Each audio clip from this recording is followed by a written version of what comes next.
Praise the lord. ಕರ್ತನ ನಾಮಕ್ಕೆ ಸ್ತೋತ್ರ ಉಂಟಾಗಲ್ಪಡಲಿ. ಪ್ರೀತಿಯುಳ್ಳ ದೇವಜನರೇ, ಯೇಸು ಕ್ರಿಸ್ತನ ಹೆಸರಿನಲ್ಲಿ ನಾನು ನಿಮ್ಮನ್ನು ವಂದಿಸುತ್ತೇನೆ. ಕೀರ್ತನೆಗಳು 16ನೇ ಅಧ್ಯಾಯ 7ನೇ ವಚನದಲ್ಲಿ ವಾಕ್ಯ ರೀತಿಯಾಗಿ ಬರೆಯಲ್ಪಟ್ಟಿದೆ. ಯೆಹೋವನು ನನಗೆ ಆಲೋಚನೆಯನ್ನು ಹೇಳಿಕೊಡುತ್ತಾನೆ, ಆತನನ್ನು ಕೊಂಡಾಡುವೆನು ಎಂದು ವಚನ ಬರೆಯಲ್ಪಟ್ಟಿದೆ.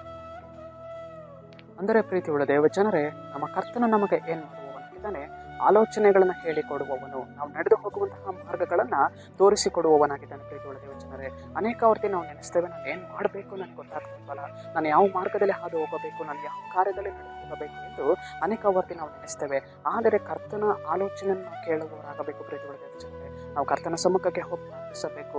ಸ್ವಾಮಿ, ನಾನು ಏನು ಮಾಡಬೇಕು, ನಾನು ಯಾವ ಮಾರ್ಗದಲ್ಲಿ ನಾನು ನಡೆದು ಹೋಗಬೇಕು ಕರ್ತನೆ, ಅಪ್ಪ ನಿನ್ನ ಮಾರ್ಗವನ್ನು ತೋರಿಸಿಕೊಡು ದೇವರೇ. ನಾನು ನಡೆದು ಹೋಗುವಂತಹ ಹಾದಿಯಲ್ಲಿ ನಿನ್ನ ಪ್ರಸನ್ನತೆ ನನ್ನ ಮೇಲೆ ಇದು ಬರಲಿ ದೇವರೇ. ನಾನು ನಡೆಯತಕ್ಕ ಮಾರ್ಗವನ್ನು ತೋರಿಸಿಕೊಡು ದೇವರೇ. ನಿನ್ನ ಚಿತ್ತವನ್ನು ನನ್ನ ಜೀವಿತದಲ್ಲಿ ಪ್ರಕಟಪಡಿಸು ದೇವರೇ ಎಂದು ಹೇಳುವಾಗ, ಕರ್ತನು ಖಂಡಿತವಾಗಿಯೂ ನಮ್ಮ ಜೀವಿತಗಳಲ್ಲಿಯೂ ತನ್ನ ಪ್ರಸನ್ನತೆಯನ್ನು ಸುರಿಸಿ ಕರ್ತನು ನಮಗೆ ಏನು ಮಾಡುವವನಾಗಿದ್ದಾನೆ? ಆಲೋಚನೆಯನ್ನು ಹೇಳಿಕೊಡುವವನಾಗಿದ್ದಾನೆ. ತನ್ನ ಮಾರ್ಗವನ್ನು ನಮಗೆ ತೋರಿಸಿಕೊಡುವವನಾಗಿದ್ದಾನೆ. ಪ್ರೀತಿಯುಳ್ಳ ದೇವಜನರೇ, ದೇವರ ಮಾರ್ಗ ನಮ್ಮನ್ನು ಜಯ ಕೊಡುವಂಥದ್ದಾಗಿದೆ. ಕರ್ತನ ಆಲೋಚನೆಗಳು ನಮ್ಮನ್ನು ಸರಿಯಾಗಿ ನಡೆಸುವಂಥದ್ದಾಗಿದೆ.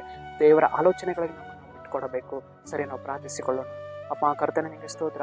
ಈ ಮುಂಜಾನೆ ವೇಳೆಯಲ್ಲಿ ಸ್ವಾಮಿ ಮುಖ್ಯ ಭಾಗ ಸಂದೇಶವನ್ನು ನೋಡ್ತಾ ಇರುವಂತಹ ಜನಗಳಿಗೆ ಸಂಧಿಸುವುದೇವೆ. ನಿನ್ನ ಜನರ ಜೀವಿತದಲ್ಲಿ ಸ್ವಾಮಿ ಕ್ರಿಯೆಯನ್ನು ಮಾಡಿ ಆಲೋಚನೆಗಳನ್ನು ಹೇಳ್ಕೊಡುವುದಕ್ಕಾಗಿ ಸ್ತೋತ್ರ. ಚಿತ್ತದಂತೆ ಮಾರ್ಗವನ್ನು ನಿನ್ನ ಚಿತ್ತದ ಪ್ರಕಾರ ಮಾರ್ಗ ತೋರಿಸಿಕೊಡುವುದಕ್ಕಾಗಿ ಸ್ತೋತ್ರ.